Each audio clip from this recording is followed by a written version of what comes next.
नमस्कार दोस्तों, आज हम सीटेट फर्स्ट से संबंधित कुछ प्रश्नों का अध्ययन करेंगे। तो चलिए शुरू करते हैं। इसमें पहला है, फ्लाई ऐश अपशिष्ट उत्पादित होता है। तो जो फ्लाई ऐश अपशिष्ट है ये क्या होता है, थर्मल पावर परियोजना से उससे जो उत्पन्न धुआं होता है तो उससे फ्लाई ऐश उत्पन्न होता है। फ्लाई ऐश मुख्यतः क्या होता है, कोयले के दहन से जो उत्पन्न प्रदूषक होता है और ये हवा में इसके जो सूक्ष्म कण होते हैं उपस्थित होते हैं और जो धुएं में हवा के साथ क्या हो जाते हैं, ऊपर तैरते रहते हैं। तो इस प्रकार जो फ्लाई ऐश है ये एक प्रकार का क्या है, प्रदूषक है। ठीक है। अगला इसमें है, ग्रीन मफलर संबंधित है। तो ग्रीन मफलर मुख्यतः क्या है, ध्वनि प्रदूषण से संबंधित है। तो ध्वनि प्रदूषण को नियंत्रित करने वाले हरे पौधे ग्रीन मफलर कहलाते हैं। जो हरे पौधे होते हैं वो क्या करते हैं, ध्वनि प्रदूषण का क्या करता है, अवशोषण करते हैं। तो इस प्रकार हम जो ये हरे पौधे होते हैं इन्हीं को हम क्या बोलते हैं, एक नाम देते हैं ग्रीन मफलर। तो ग्रीन मफलर सीधे क्वेश्चन आएगा, ग्रीन मफलर जो क्या है, ध्वनि प्रदूषण से संबंधित है। अगला है इसमें, कौन एक वायु प्रदूषण का जैविक सूचक का कार्य करता है। तो इसमें क्या है, जैविक सूचक का कार्य कौन करता है, लाइकेन करता है। लाइकेन को हम क्या बोलेंगे, कवक और शैवाल के बीच की कड़ी भी बोलते हैं। लाइकेन क्या करता है, लाइकेन पेड़ों की छालों पर उगे होते हैं। ठीक है। लाइकेन का निर्माण शैवाल तथा कवक के द्वारा होता है, जो मैंने अभी कहा। वायु प्रदूषण का सबसे अधिक प्रभाव लाइकेन पर पड़ता है, क्योंकि क्या करते हैं, ये बड़े संवेदनशील होते हैं जो कि प्रदूषण के जैविक सूचक हैं। तो लाइकेन क्या है, प्रदूषण का एक प्रकार का क्या है, सूचक है। आगे हम डिस्कस करते हैं, ओजोन परत कौन से मंडल में पाई जाती है।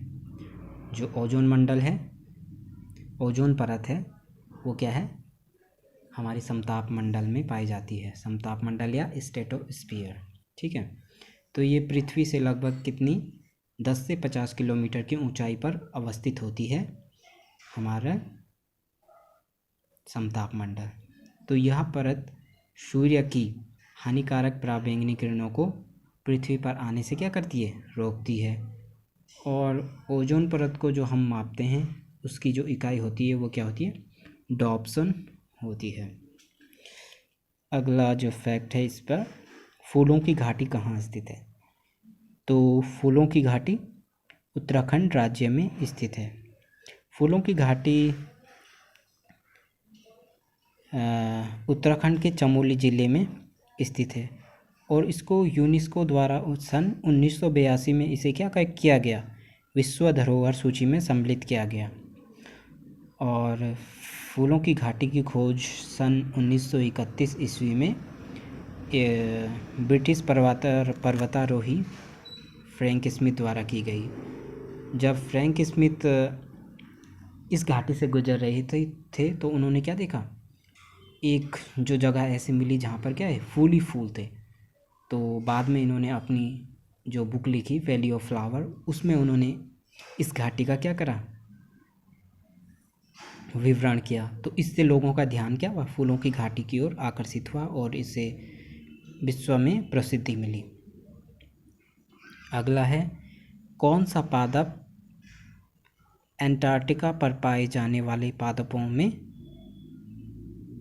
अधिकतम है। तो अंटार्कटिका में जो पादप पाया जाता है वो है एक प्रकार से मॉसिल या मॉसेस इसको बोलते हैं, हिंदी में हम इसको काई भी बोलते हैं। तो यह क्या है, एक प्रकार का क्या है, अपुष्पक पादप है। यह नम जगहों पर समूहों में उगता है। तो ये जो मॉसिस है ये क्या है, नम जगह पर उत्पन्न होता है। जब क्या होता है, अंटार्कटिका में वहाँ की जो बर्फ़ गलती है तो वहाँ पर क्या होता है, जब धूप लगती है कुछ टाइम के लिए तो वहाँ पर क्या होता है, ये मॉसिस क्या होती है, उगती है। यहाँ क्या है, बिना जड़ का पौधा है। और इसकी लगभग कितनी 1200 से अधिक क्या हैं प्रजातियां हैं।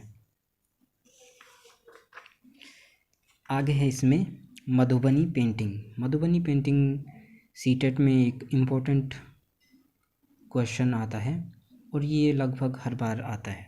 तो इसमें कभी कुछ पूछ लेता है, कभी कुछ पूछ लेता है। तो इसमें ये भी पूछ सकता है कि मधुबनी पेंटिंग पहले तो क्या है, किस ज़िले से संबंधित है। तो ये है बिहार से संबंधित है। और ये एक क्या है, पेंटिंग है, किस प्रकार की पेंटिंग है। तो ये क्या है, एक प्रकार की क्या है, लोक कला का एक प्रकार है। और मधुबनी बिहार का एक ज़िला, ये तो मैंने बता दिया। अब ये क्या है, मधुबनी पेंटिंग को चावल के आटे से बनाते हैं। चावल का जो आटा होता है उसको क्या करते हैं, बारीक पीस कर क्या होता है उसका लेप से इसको जो पेंटिंग होती है उससे बनाते हैं। और इसमें क्या करते हैं, जो ये आटा होता है उसमें क्या करते हैं, विभिन्न प्राकृतिक रंगों को घोलते हैं। ठीक है, जैसे फूलों के रंग हो गए, और जैसे जो प्राकृतिक हल्दी है उसको मिलाकर क्या उससे विभिन्न प्रकार के रंग इससे बनाए जाते हैं। और मधुबनी पेंटिंग, अब ये क्वेश्चन भी पूछा जाता है कि मधुबनी पेंटिंग में क्या क्या चित्रित किया जाता है। तो इसमें क्या चित्रित किया जाता है, जैसे मनुष्यों को इसमें चित्रित किया जाता है, पशु पक्षियों पेड़ पौधों आदि को क्या आता है इसमें दिखाया जाता है। तो ये क्या है, एक प्रकार की क्या है, लोक कला है। और ये काफ़ी प्रसिद्ध भी है भारत में। तो इस प्रकार हमने कुछ जो पॉइंट थे वो हमने डिस्कस करे। Thank you.